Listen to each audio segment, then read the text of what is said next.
folks, Evil DM here. Idols and Efreetis. Got an email here from a person named Pickle Rick. I love that. Rick and Morty fan, I guess. But they emailed me asking me for tips and steps for joining a new group. Things they need to worry about when joining a new group for the first time. And there's only a couple things you really need to do here. And I'll go over them. So basically, you want to be yourself when you go to this game. Don't overload players with your entire life and try to impress them. So when you're sitting down at the table, don't immediately sit down and be like, hey guys, I'm Vince, and I'm here to say that I love Star Trek: The Next Generation and Picard. He's the best captain ever. And in D&D stuff, I love the cartoon from the 80s. Remember the guy with the bow and arrow and he shot that? He was probably the best character. I'm going to model my character after that. Oh, you know dogs? Dogs are great. I love dogs. Oh, I hate cats. Cats are annoying. Just, no, don't do that. You're not going to impress people. Sit down and be yourself. Pick your moments at the table to share stories about yourself. If people are talking during the game and something comes up about a movie and they're like, "Oh yeah, I like the movie The Dark Knight," especially with the Joker in that movie. It was amazing, the portrayal, and oh yeah, I remember seeing that movie. Back when it first came to the movie theaters, it was really packed, and there was a lot of people in there. I went there with my wife, and it was really amazing. Great experience. Even she loved it, and she's not even a comic book fan. I just told you right there that I really enjoyed the movie. I have a wife. Maybe you've seen that because I have a ring. Maybe I don't have a ring on. I'm not wearing mine today. Whoops. But yeah. You'll also find friendships in the weirdest places during the game. You might be talking about a topic of killing a monster, and another person agrees that your tactic is like, hey, that's a great idea. And from there, that can boom a friendship out of nowhere. So remember these things. Just don't overload. Don't tell people too much stuff. Pick your moments to share stories, and you'll find the friendship when you find the friendship. Now, also, in the game, interact in the game. Now, why I'm saying interact in the game is because you want to chat with characters in the game. So your character can chat with other characters, plan with other people. Most people are shy. Let's face it. A lot of people are shy. A lot of people are awkward in the community or the hobby, whatever you want to call it. I'm going to say hobby because that's what I lean towards. Hobby. We were playing a hobby. Most people are shy in the hobby. And sometimes they have a hard time talking in front of a group of people, especially if it's new people. Not everybody's akin to talking in front of a crowd. Obviously, I really don't have much of a problem talking in front of a crowd. I do DMing. I do this. I do it at work. I'll stand up and just talk out loud. I have no problem doing that. But people find that when they are pretending to be somebody else, such as a character in the game, it's easier to chat with other people while they're looking at them. So maybe you could show off your skills as a role player while role playing with another character. And I'm not talking about, aha, yes, I'm going to kill that monster over there, young man. No, just chatting with them.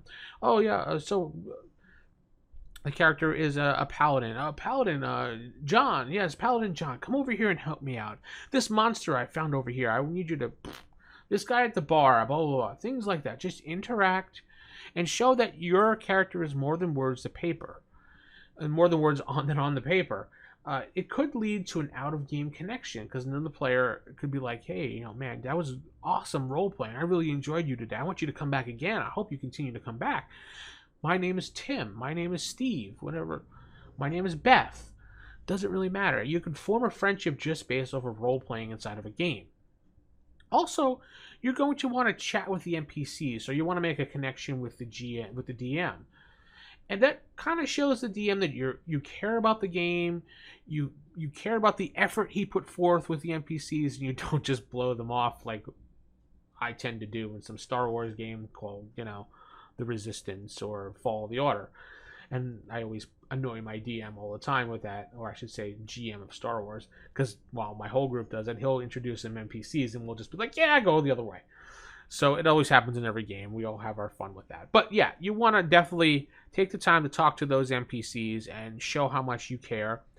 And while you're role-playing, because a lot of TMs love to role-play with NPCs, especially important NPCs, it shows them that you care about the campaign, but it also shows everybody else in the group that you do care about the little things in the game. And maybe they'll start doing it if you do it. And you could form a good bond friendship with people that way. You don't just want to be that person that again, you just really don't want to be that person that shows up and says, "Hi, my name is Tim. I'm here to role play. I don't care about the lot of you. Get out, whatever. I'm just here to role play." And as soon as the game's over, that's great. See you later, guys. Bye. No. When you're gaming in this hobby, you're gaming with friends. Even if you're not friends with them right away, you will develop a friendship over time. It's just natural, human nature that you do this. So, these are just some tips again on how to help things along the way. Now, so when it comes to another thing to do when you're interacting in the game, when it comes to figuring out how to kill a monster or solve a puzzle, don't just sit back and say nothing. If you have nothing to add, try to find a way to give your 2 cents, to help give ideas. If somebody has an idea that you feel is a great idea, help that person express that to the rest of the group. Maybe that person's having a hard time getting his idea out, but you understand it. Jump in a little bit and, with all due respect, things, be careful. Don't want to step on somebody's toes, of course. But you can say, yeah, Stacy's really right. I agree with what she just said. Now, if we do it the way she did it, we have to think about this also. Things like that. Help people out. Be a team player, but don't hog things. Don't steal the spotlight. Don't steal the items in the game and just give it all to yourself. Be a team player is another thing here as well. Because when you're going into that game, there's nothing worse than that person that takes everything, jumps in the middle of other conversations, won't shut up. I had a player in one of my games when I was playing first edition at the local comic book store. He was a younger player, and he kept jumping in the middle of conversations because the spotlight wasn't on him. He was a new to role playing, and we gave him some leeway. But as a DM, I finally had to talk to him on the side and needed to tell him, just calm down a little. You'll have your chance in the spotlight. I understand this is all new and exciting to you, but you need to give other people a chance to do things. You can't jump in the middle of other people's conversations. Would you do that in real life? I was having a conversation with you right now. Would you care if the store owner just came in and said, "Hey, Vince, what do you think about this new comic book?" and drew my attention away from you? You would not like that, would you? And the guy was like, "Oh, yeah, you're right. Yeah, I didn't even think about that." And after that conversation, he was better. Not 100% better, but he was better. But I understand you get excited about your first game and you really want to play. So that happens.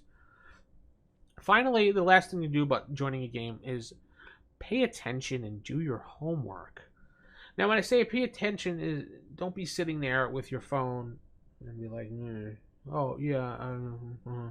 I understand if you have to check a text message because maybe your wife or your husband or your significant other is texting you because, there's a dire situation in your family, or maybe you're waiting, to hear back on something. Yeah, that's fine. Acceptable once or twice over there. But if you're sitting there surfing Facebook, oh, yeah, whatever you want to do, I understand.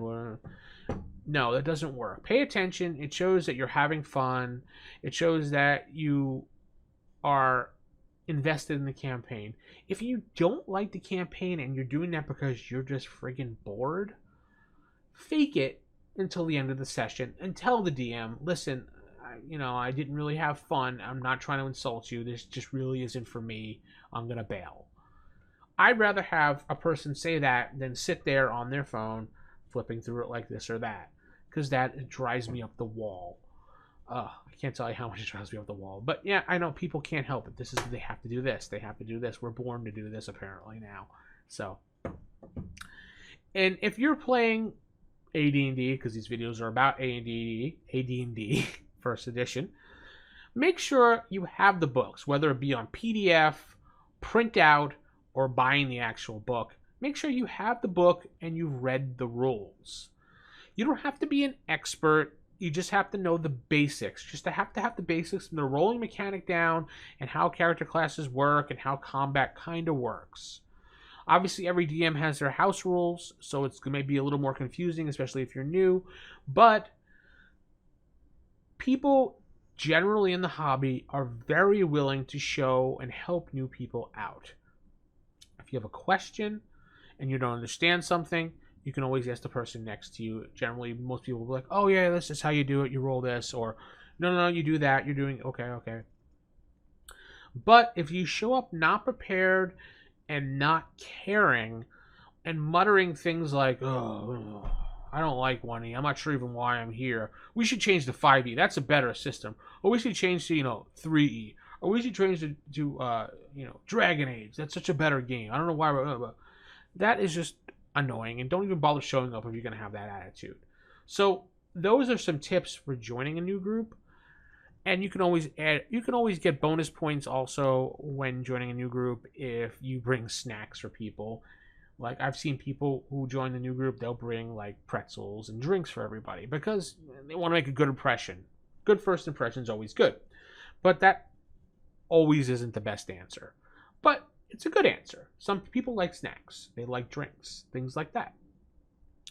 Also, and it's the first time when you're in the gaming group, don't immediately press upon people for going out for drinks afterwards or going out to get something to eat afterwards. If you make a connection with someone as a friend and they're just like, "Hey, we're going to get pancakes after," or we're going to go to the bar and grab a drink. You want to join us? Go for it.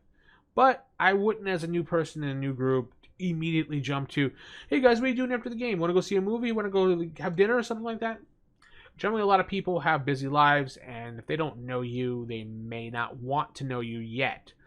Give them a chance to know you as a player in the game, then let them know you outside of the game. Again, this falls under be yourself and don't overload them and try to impress.